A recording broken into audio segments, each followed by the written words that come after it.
Good evening বন্ধুরা, তোমাদেরকে সকালবেলার একটা ভিডিওতে আমি বলেছিলাম সন্ধ্যেবেলা আমাদের এখানে রান্না বান্না হয়। আজকে হচ্ছে রান্না পুজো, তো সবই তোমাদের সঙ্গে শেয়ার করবো। আমি গিয়েছিলাম সন্ধ্যে দিতে, সন্ধ্যের ভিডিও তোমাদের সঙ্গে শেয়ার করেছিলাম।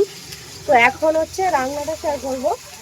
আজকের দিনে আমাদের পাড়ায় প্রায় প্রত্যেকটা বাড়িতেই আর কি এরকম উনুন করে রান্না করা হয়। আগে একটা গাছতলায় হতো, এখন সেই গাছতলায় আর জায়গা নেই, তার জন্য যেদের বাড়িতেই করে। তো কিছুটা তোমাদের সঙ্গে শেয়ার করছি। তো এই যে এখানে আমার মা রান্না করছে, এটা হচ্ছে আমাদের বাড়ির রান্না। ওইটা হচ্ছে আমার সেতো পিসি।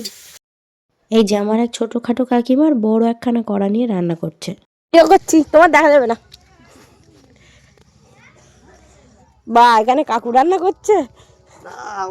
আজকে হচ্ছে লাস্ট প্রদীপ দেওয়া, তো সবাই এখানে প্রদীপ দিচ্ছে। আর এই যে এই গাছতলাটাতেই আমাদের মেন রান্নাটা হয়। এখানে আগে একটা বড় বট গাছ ছিল, যেটা ঝড়ে পড়ে গেছে।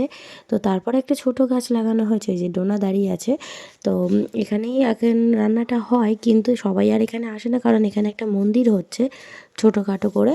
তো সেই জন্য জায়গাটা তেমন নেই, যেটুকুনি জায়গা আছে রাস্তা বাকি রেখে সবাই রান্না বান্না করে। আর ওই যে দূরে যে বাড়িটা দেখতে পাচ্ছ, এই একটা বৌদি যাচ্ছে প্রদীপ দিয়ে দূরে, এই বাড়িটা এদেরই হচ্ছে মেন পুজো। এদের বাড়ির উনুন না ধরলে সারা পাড়ায় কেউই উনুন ধরায় না, এটাই এখানকার নিয়ম।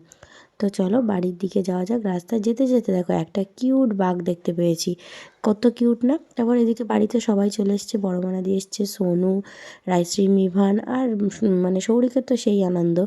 এদিকে আমাদের বাবাই নিয়ে আসছে আখ।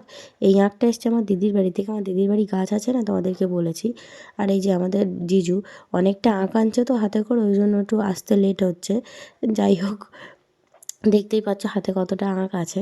তো এদিকে আমরা সবাই সেটা নিয়েই একটু হাসি ঠাট্টা করছিলাম। এই যে রোহনদা, আমার দিদি, আছে ভাইয়ের মাসির ছেলে, আমার বৌদি মানে আমার সেজো পিসির বৌমা, বড় বৌমা, পাশের বাড়ি এক জেঠিমা, সেজো পিসি, ছোটো পিসি, ছোটো কাকিমা, সবাই মা এদিকে রান্না করছে। ভিডিওটা কেমন লাগলো অবশ্যই কমেন্টে জানিও।